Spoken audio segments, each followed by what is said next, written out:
negara dan bangsa kita memerlukan suatu kepolisian yang tangguh, kepolisian yang unggul, kepolisian yang bersih, kepolisian yang dicintai rakyat, kepolisian rakyat, selalu di tengah-tengah rakyat, selalu membela rakyat, selalu melindungi rakyat, terutama mereka-mereka yang paling lemah, yang paling tertindas.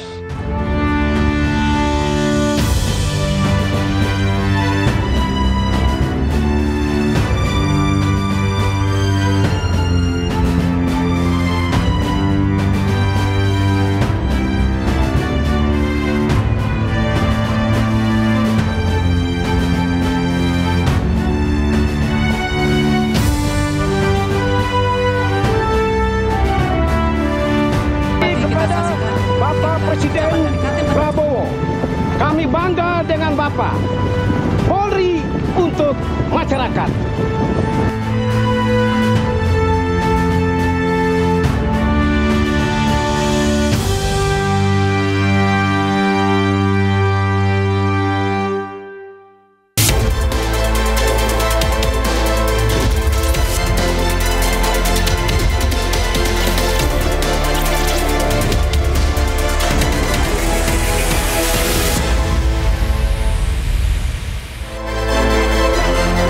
Selamat siang pemirsa, dalam peringatan Hari Bayangkara ke-79, Presiden Prabowo ingatkan Polri harus melindungi rakyat. Sementara itu Menteri Kehutanan ingatkan masyarakat untuk tidak takut ketinggalan zaman atau yang dikenal dengan FOMO, Fear of Missing Out, saat naik gunung.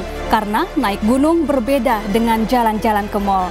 Selain informasi tadi, kami juga akan menghadirkan beragam informasi menarik dan terkini terkait kebijakan hingga kegiatan para pemimpin bangsa. Bersama saya Syafaati Suryo, inilah Pemimpin Rakyat, pemimpin beraksi, rakyat awasi.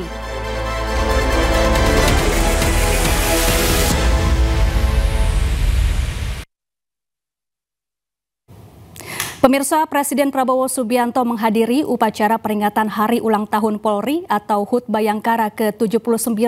Dalam pidatonya, Presiden Prabowo mengapresiasi kinerja Polri.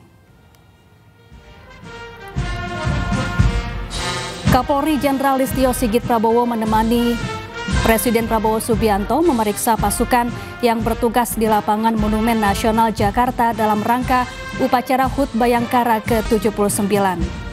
Sementara itu sejumlah pejabat lainnya menunggu di tenda undangan, di antaranya Wakil Presiden Gibran Rakabuming Raka, Presiden ke-6 RI Susilo Bambang Yudhoyono, Ketua DPR Puan Maharani, Panglima TNI Jenderal Agus Subianto, serta sejumlah Menteri Kabinet Merah Putih. Dalam pidatonya, Kapolri Jenderal Listio Sigit Prabowo mengatakan bahwa institusi Polri siap mensukseskan program Astacita Presiden Prabowo Subianto, termasuk implementasi program makan bergizi gratis hingga ketahanan pangan nasional.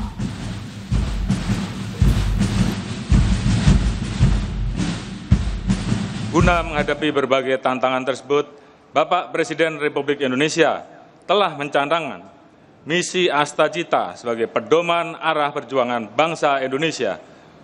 Untuk itu, dengan dilandasi semangat pengabdian yang tidak pernah padam, Polri siap mengerahkan segala sumber daya untuk menyukseskan seluruh program dan kebijakan pemerintah. Dalam mendukung program makan bergizi gratis pada tahun 2025, Polri menargetkan pendirian 100 SPBG, namun hingga Juni 2025 sudah terdapat 139 SPBG yang diproyeksikan dapat melayani 430.000 penerima manfaat. Sampai saat ini 18 SPBG telah beroperasi, 24 SPBG dalam tahap verifikasi dan 97 SPBG dalam tahap pembangunan, dan mudah-mudahan sampai akhir tahun bisa sampai dengan 200 SPBG, dan tahun berikutnya kita akan naikkan 2-3 kali lipat, Pak. Selain itu, Polri juga menyediakan sarana Pusdiklat dan SPN sebagai lokasi pelatihan sarjana penggerak pembangunan Indonesia. Sejalan dengan itu, dalam mendukung ketahanan pangan, Polri telah menjalankan program pekarangan pangan bergizi dan pemanfaatan lahan produktif guna mengoptimalkan lahan yang belum terkelola. Gunungan menjulang ke angkasa. Penampilan polisi cilik atau Tunas Bayangkara turut serta memeriahkan upacara peringatan Hari Ulang Tahun Polri atau HUT Bayangkara ke-79. Mereka unjuk kebolehan dalam baris berbaris hingga atraksi. Presiden Prabowo menerima buket bunga dari perwakilan polisi cilik yang disambut riuh tepuk tangan Wapres Gibran dan tamu undangan lainnya. Hadirin sekalian yang kami hormati, setelah kita saksikan sukaria gembira,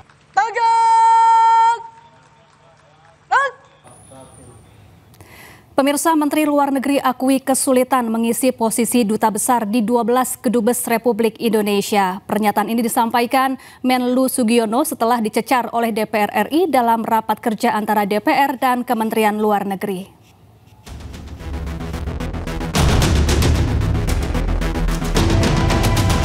Kosongnya posisi duta besar di 12 kedubes RI menjadi pembahasan utama dalam rapat kerja antara Menteri Luar Negeri Sugiono dengan Komisi 1 DPR RI. Kekosongan posisi duta besar terjadi sejak tahun 2023. Lantaran para dubes ditunjuk menjadi wakil menteri pada Kabinet Merah Putih dan belum diganti hingga kini. Menteri Luar Negeri Sugiono beralasan kesulitan mencari dubes yang sesuai kompetensi. Besar. Saya kira terima kasih tadi atas masukan Bapak-bapak dan Ibu-ibu sekalian. Memang tadi yang seperti Pak Fredrik juga sampaikan, dalam rangka mencari duta besar ini tidak mudah. Ya. Semuanya harus kita hitung dan kita perhatikan, ada kompetensi. Memang tidak mudah mencari duta-duta besar sekelas Pak Hafaz dan Pak Tata. Jadi perlu waktu. Oleh karena itu, ya alhamdulillah semua prosesnya udah bisa kami selesaikan di Kementerian Luar Negeri. DPR RI pun meminta Menteri Sugiono segera mengisi kekosongan duta besar. Posisi ini penting supaya Indonesia memiliki perwakilan di negara lain. Kosong yang ada kedubesnya saja tidak bekerja dengan maksimal. Banyak contoh. Sehingga saya berharap bahwa Bapak Menteri nantinya tidak terlalu dipusingkan dengan hal-hal yang ada di negara yang bersangkutan. Saya menyoroti masalah duta besar, kenapa? Karena saya anggap bahwa duta besar ini adalah sebagai perwakilan atau presiden kecil daripada negara kita. 12 KBRI yang tanpa duta besar adalah Amerika Serikat, kosong sejak 2023 karena duta besarnya ditunjuk jadi wakil menteri BUMN. Sementara PBB di New York kosong sejak 2024 karena dubesnya ditunjuk jadi wakil menteri luar negeri. Adapun PBB Jenewa kosong sejak 2024 karena dubesnya jadi wamen PPN atau Bappenas. Jerman kosong sejak 2024 karena dubes jadi Wamenlu. Sementara Meksiko kosong sejak 2025. Kekosongan ini terjadi karena masa tugas duta besar berakhir. Sementara KBRI Afghanistan tanpa dubes karena Indonesia tak akui Taliban. Azerbaijan kosong sejak 2024 karena masa tugas dubes berakhir. Adapun Korea Utara, dubes RI ditarik karena COVID-19. Selanjutnya Libya kosong sejak 2017 karena situasi politik di negara tersebut tidak stabil. Madagaskar kosong sejak 1977 karena menilai tidak perlu ada dubes, hanya kuasa usaha.